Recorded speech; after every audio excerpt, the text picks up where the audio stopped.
오늘은 2016년의 첫 번째 주일인 신년주일입니다.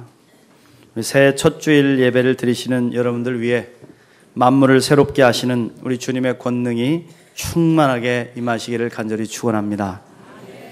매년 첫 주일에 저는 교회 1년 중심 말씀을 해설하고 우리 교회가 나아가야 될 방향에 대해서 설교를 드려왔습니다. 올해 우리 교회의 중심 말씀은 오늘 우리가 읽은 누가복음 22장 19절로 20절 말씀입니다. 이 가운데 예수님께서 성만찬을 나누시면서 말씀하신 이것을 행하여 나를 기념하라, 이 말씀이 주제 말씀입니다. 이 말씀을 기초로 해서 우리 한국기독교장로회 총회는 성찬의 깊은 뜻을 세상 안에서라는 주제를 가지고 예수님의 성찬의 뜻을 세상에 펼치며 살아가자는 비전을 각 교회에 제시했습니다. 우리 교회는 이 총회의 주제와 연속선상에서 예수님께서 성찬을 통해 보여주시고자 했던 사랑과 섬김을 몸소 실천하는 교회가 되자는 그 주제를 갖게 됐습니다. 그래서 올해 우리 중심 주제가 예수 그리스도의 사랑과 섬김을 실천하는 교회입니다. 우리 한번 같이 해볼까요? 예수 그리스도의 사랑과 섬김을 실천하는 교회. 아멘. 교회를 다니시는 분들은 다 성만찬, 성찬식에 참여를 하시게 됩니다. 어떤 교회는 성찬식을 한 달에 한 번 이상 자주 하는 교회도 있고, 또 어떤 교회는 특별한 절기 때만 1년에 몇 번 이렇게 드리는 경우도 있습니다. 확실히 우리 개신교보다는 카톨릭 교회가 훨씬 의식적이고 깊이 있는 성찬식을 거행하는 것 같습니다. 제가 이제 가깝게 지내는 한 신부님이 그런 고백을 하시는 걸 들은 적이 있습니다. 폐병으로 돌아가시게 된 한 분에게 종부성사를 지내드리는데 예수 그리스도의 성체, 즉 떡을 환자의 입에 이렇게 넣어드리는 이제 시간을 가지셨다는 거예요. 그래서 그 떡을 환자의 입에 넣어드리는 순간에 이분이 이제 폐병 환자니까 기침을 울컥하시게 됐고 그 찰나에 밀떡이 이렇게 땅으로 떨어지게 된 겁니다. 글쎄 우리 뭐 개신교 같으면 떨어지면 그냥 이렇게 털어서 앞으로 놓고 다른 것을 드릴 수도 있겠지만은 다급했던 신부님은 이것을 얼른 두 손으로 받아가지고 자신의 입으로 넣고 드셨다는 것이죠. 저는 그 신부님의 고백을 들으면서 그분을 그렇게 존경스러워할 수 있었습니다. 야, 어떻게 그렇게 할 수 있을까? 집으로 돌아오는 길에 우리 기독교인들이 성찬을 받을 때 과연 카톨릭 신자들처럼 그렇게 깊은 정성으로 받을 수 있을까? 그걸 한번 고민해 봤습니다. 성찬식을 거행하시면서 각 교회마다 목사님들이 에피소드가 있어요. 그래서 가끔 만나가지고 이야기를 나누면 그런 이제 성찬식에 우리는 이런 사람도 있어 막 이러면서 서로 이야기하는데 서로 웃기도 하고, 어떤 분들은 사회에서 술 마시던 버릇이 꼭 나온다는 거예요. 그래서 포도주 잔을 받으시고 이렇게 돌려서 드신 후에는 목소리가 크 하고 이렇게 나오신다는 거예요. 그리고 자기도 모르게 이건 이제 성찬 이렇게 뭐 장로님, 우리 교회는 다 밖에 나와서 이렇게 받으시지만 그분들은 이제 다 앉아 있으면은 교회가 큰 교회는 장로님들이 쭉 가서 성찬식을 이렇게 베푸시니까 그러면은 잔을 받아서 거기다 다시 집어넣으시면 되는데 잔을 꼭 받아가지고서 마시고 꼭 준다는 거예요. 이렇게 심한 분은 잔을 이렇게 머리 위에 턴다는 겁니다. 턴 분들. 조금 부끄러운 이야기죠. 우리 개신교의 성찬식이 그만큼 아무 생각 없이 의식 없이 참여하는 분들이 많다. 그걸 보여주는 이야기입니다. 사실 우리 개신교의 성찬식이 1년에 몇 번 지낼까 말까 하지만 초대교회는 예배로 모이는 그 자체가 성찬이었습니다. 성만찬 예배였습니다. 초대교회 예배에는 반드시 성만찬이 포함되어 있었습니다. 사도행전에 자주 나타나는 말씀 가운데 떡을 떼려 하여 모였더니 이런 말씀이 있습니다. 떡을 뗀다는 것이 무슨 뜻입니까? 성찬을 하기 위해 모였다는 것이죠. 그들은 날마다 모일 때마다 그리스도의 죽으심을 기억하는 성찬 예식을 가졌습니다. 떡을 떼면서 예수 그리스도의 죽으심을 기념하고 포도주를 마시면서 주님의 피 흘리심을 기억하는 것이죠. 그래서 그리스도와 하나됨을 이루는 교회 공동체에서 가장 중요한 예식이 바로 성만찬 예식이다. 기독교 영성가이신 헨리 나우엔 선생님이 이런 책을 썼어요. 나의 사랑하는 자요. 이런 책을 썼는데 이 책에서 자신의 유대인 친구에게 편지를 하나 썼어요. 우정의 편지를 쓰면서 여기에 성찬식의 의미를 설명하는 내용이 나옵니다. 거기에 뭐라고 썼냐면 성찬식이야말로 그리스도인이 누구인지를 설명하는 가장 중요한 상징이다, 이런 말을 했어요. 다시 말해서 우리가 하는 이 성만찬 예식 안에 우리 그리스도인의 정체성이 담겨 있다. 오늘 말씀 누가복음 22장 19절에 등장하는 예수님께서 베푸신 최후의 성만찬 안에는 그리스도인의 정체성의 내용이 이 속에 담겨 있다는 거예요. 예수님께서 성찬식을 거행하실 때 누가복음 기자는 4개의 동사를 사용해서 그 장면을 묘사했습니다. 첫 번째가 가지사에 가져, 영어로 took 그러는데, 그 다음에 감사기도 하시고, blessed, 축복했다는 것이죠. 그리고 떼어서, 블로크했다는, 깨어서, 깨뜨렸다. 그리고 4번째, 주셨다, gave. 이 4개의 동사를 사용했습니다. 헨리 나우에는 이 4개의 동사를 가지고 그리스도인의 정체성을 첫 번째는 선택받은 자요, 두 번째는 축복받은 자요, 세 번째는 상처받은 자요, 네 번째는 나누어주는 자라고 정의를 내렸습니다. 우리가 성만찬을 받는 자리는 그저 그냥 주님의 살과 피를 먹고 마시는 것으로 끝나는 자리가 아니라 우리의 정체성을 확인하는 자리요, 우리가 살아가야 될 방향을 확인하는 자리다 이겁니다. 내가 누군가? 내가 그리스도인인데 주님이 나를 왜 구원하셨을까? 그럼 내가 해야 될 일이 무엇일까? 이것을 확인하는 자리다 이겁니다. 그래서 우리 교회를 성찬 공동체다 그렇게 말한다는 거예요. 그럼 오늘 말씀에 의지해서 우리 그리스도인의 정체성을 하나씩 살펴보겠습니다. 첫 번째로 우리는 선택받은 자들입니다. 성찬식을 거행할 때 세상의 모든 떡이나 빵들이 다 성찬에 선택되는 게 아닙니다. 그 중에 한 가지를 선별해서 우리가 성찬용으로 사용하게 됩니다. 그 구별된 떡은 선택된 것입니다. 우리 교회도요, 한 집사님의 헌신으로 성찬 때마다 특별히 구워낸 빵을 사용합니다. 정성으로 기도하고 준비하고 그리고 새벽같이 일어나서 빵을 구워요. 그리고 나서 그것을 새벽같이 교회에다 전달을 하시는 것이죠. 다시 말해서 세상에 하나밖에 없는 빵입니다. 아무리 맛있는 빵이 있어도, 아무리 재주가 뛰어나고 내가 더 잘 만든다고 하여도 그 빵이 선택되는 게 아니라 하나님이 택하신 빵이 있다 이거예요. 마찬가지로 우리 예수님은 인류를 구원하는 속죄의 어린 양으로 하나님께 선택되신 분이시죠. 또 우리는 어떻습니까? 저와 여러분은 창세전부터 하나님의 자녀로 택함 받은 사람들이다. 믿습니까? 에베소서 1장 4절 말씀에 곧 창세전에 그리스도 안에서 우리를 택하사 우리로 사랑 안에서 그 앞에 거룩하고 흠이 없게 하시려고 하셨다. 이 고백이죠. 바울의 고백입니다. 하나님께서 우리를 거룩한 백성으로 선택하셨다는 것입니다. 때문에 우리는 하나님께서 선택하신 거룩한 백성임을 깨닫고 이 감격을 누리면서 늘 선택받은 자의 특권을 누리며 살아가야 될 줄로 믿습니다. 여러분 생각해 보십시오. 수많은 인생, 수십억 명의 사람들 가운데 하나님께 선택받은 백성이 됐다는 게 얼마나 놀라운 사건입니까? 거기에다가 주님께 직분을 받고 주님께서 주시는 사명을 감당하고 살아가는 것이 얼마나 놀라운 위대한 일이냐 이겁니다.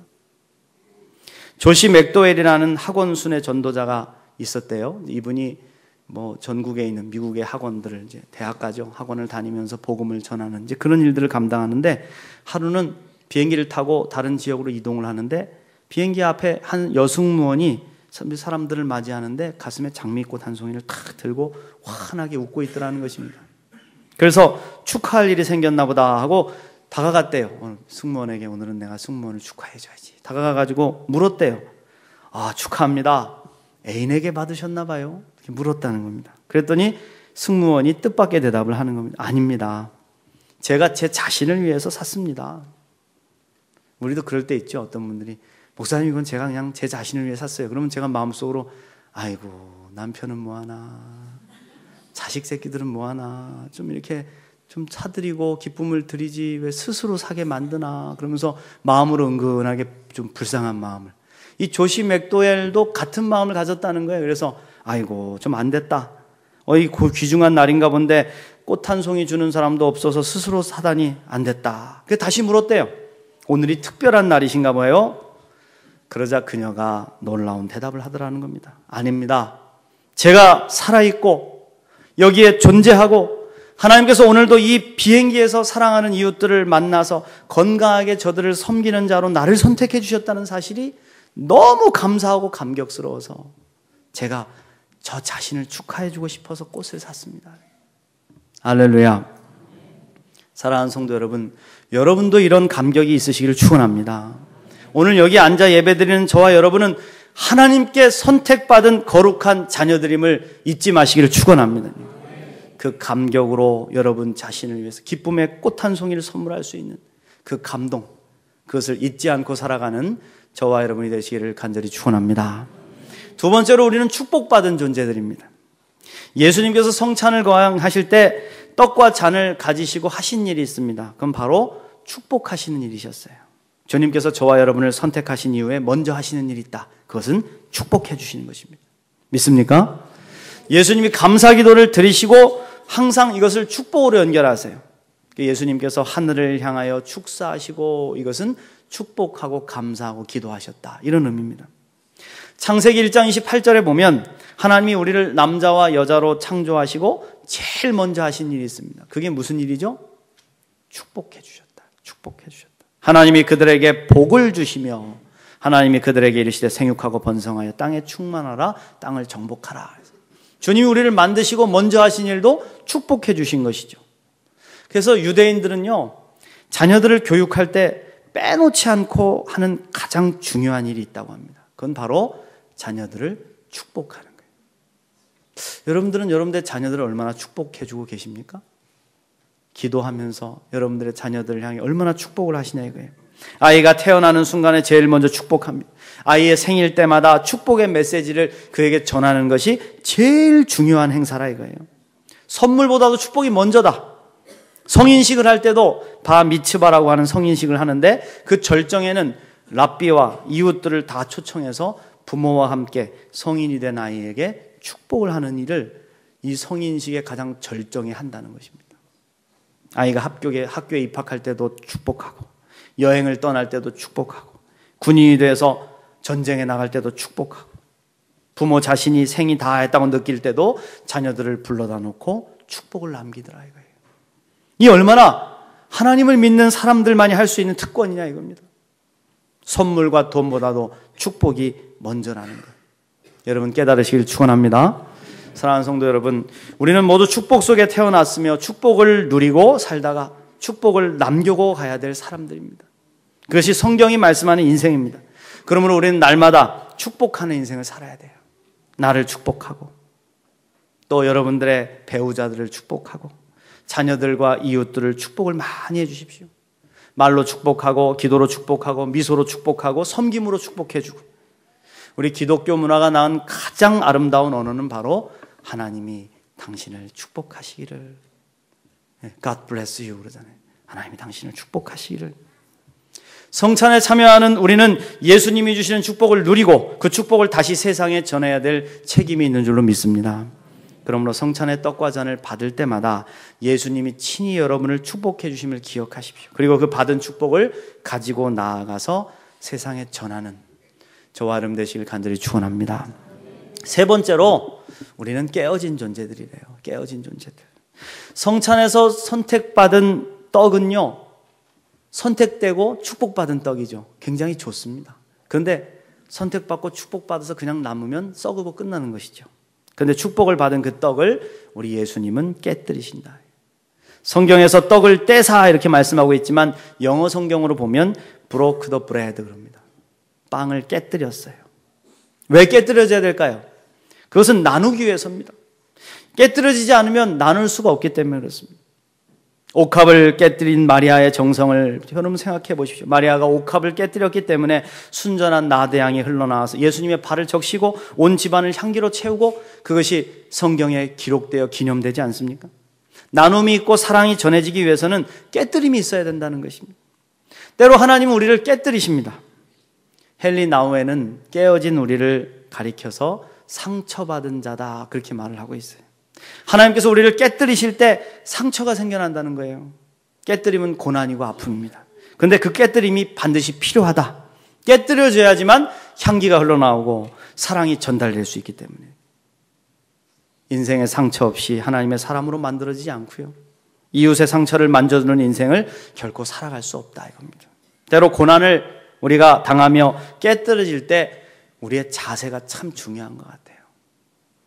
어떻게 그 고난을 당하며 깨뜨려짐을 당하면서 우리 삶 속에 향기가 나오게 할 수 있는가? 잘못하면 향기가 아닌 악취가 나옵니다. 여러분, 송아지라는 동물 아시죠? 우리 인간에게 있어서 제일 유익한 동물 중에 하나가 이 소라는 동물인데, 소는 주인을 만나서 충성한대요.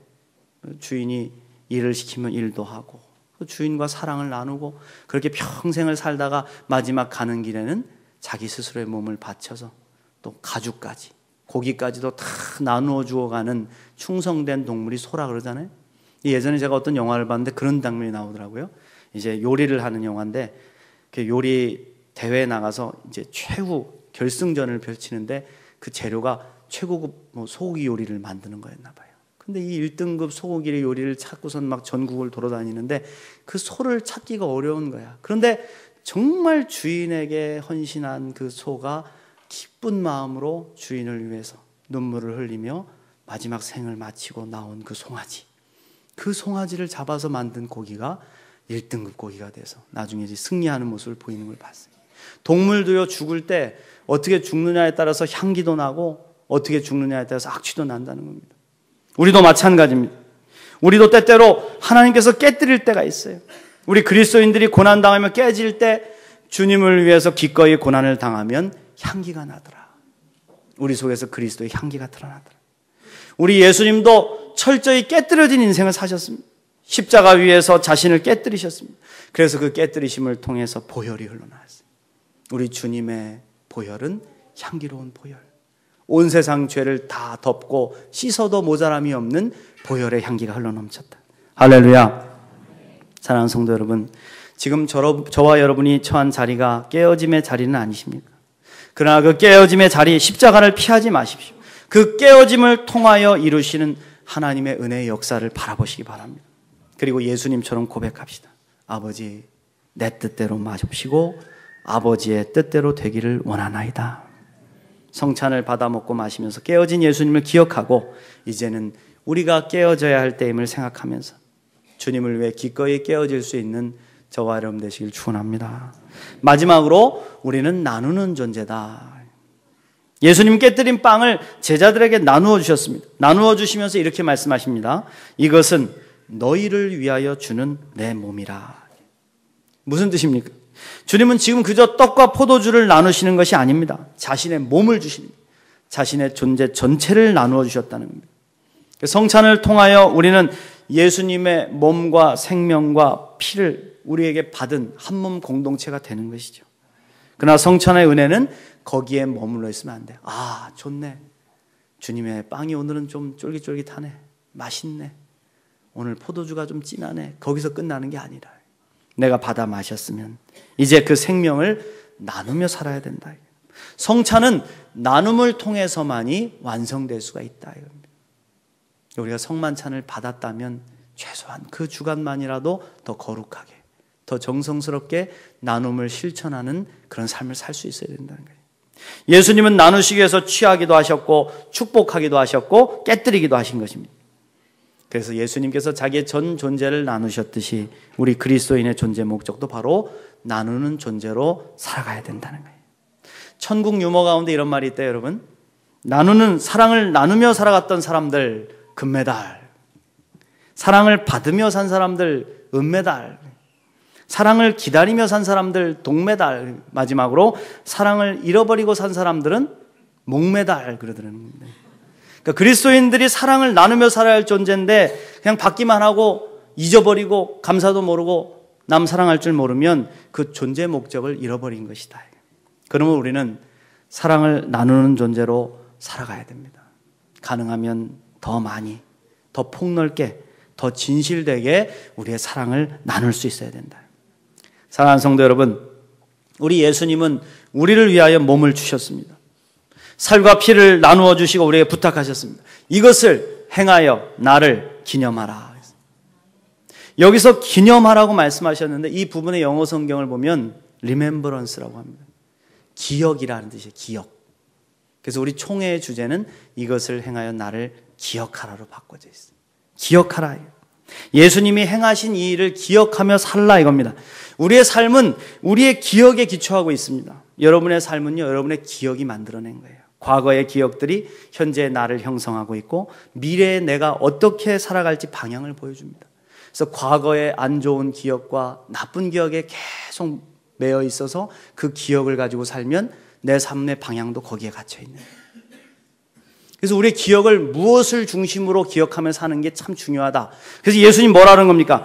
우리의 삶의 방향을 예수님께서 보여주신 그것을 기억하며 살아라. 이것을 행하여 나를 기억하라 이거예요. 예수님이 보여주신 나눔과 섬김의 그 삶을 우리가 기억하면서 그 모범을 따라오라 이겁니다. 세상이 교회를 힘들어하는 시대가 됐습니다.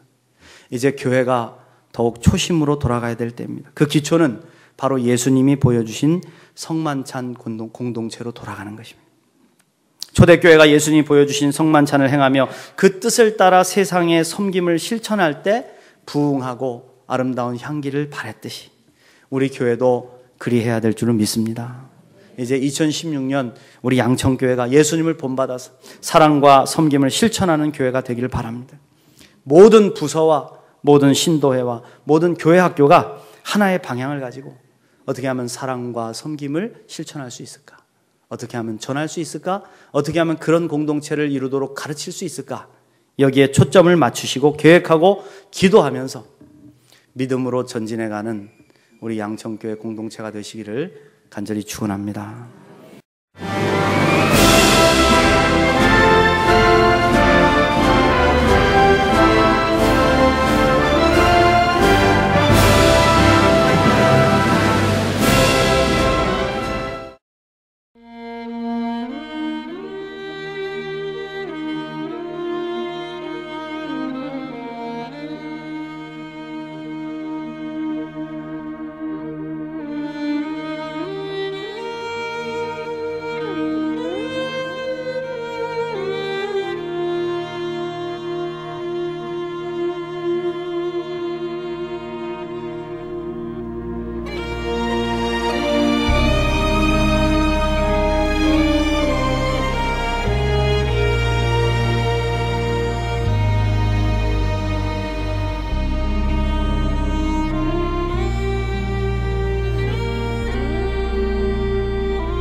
When troubles come and my heart burdened be, then I am still and wait here in the silence until you come and sit a while with me.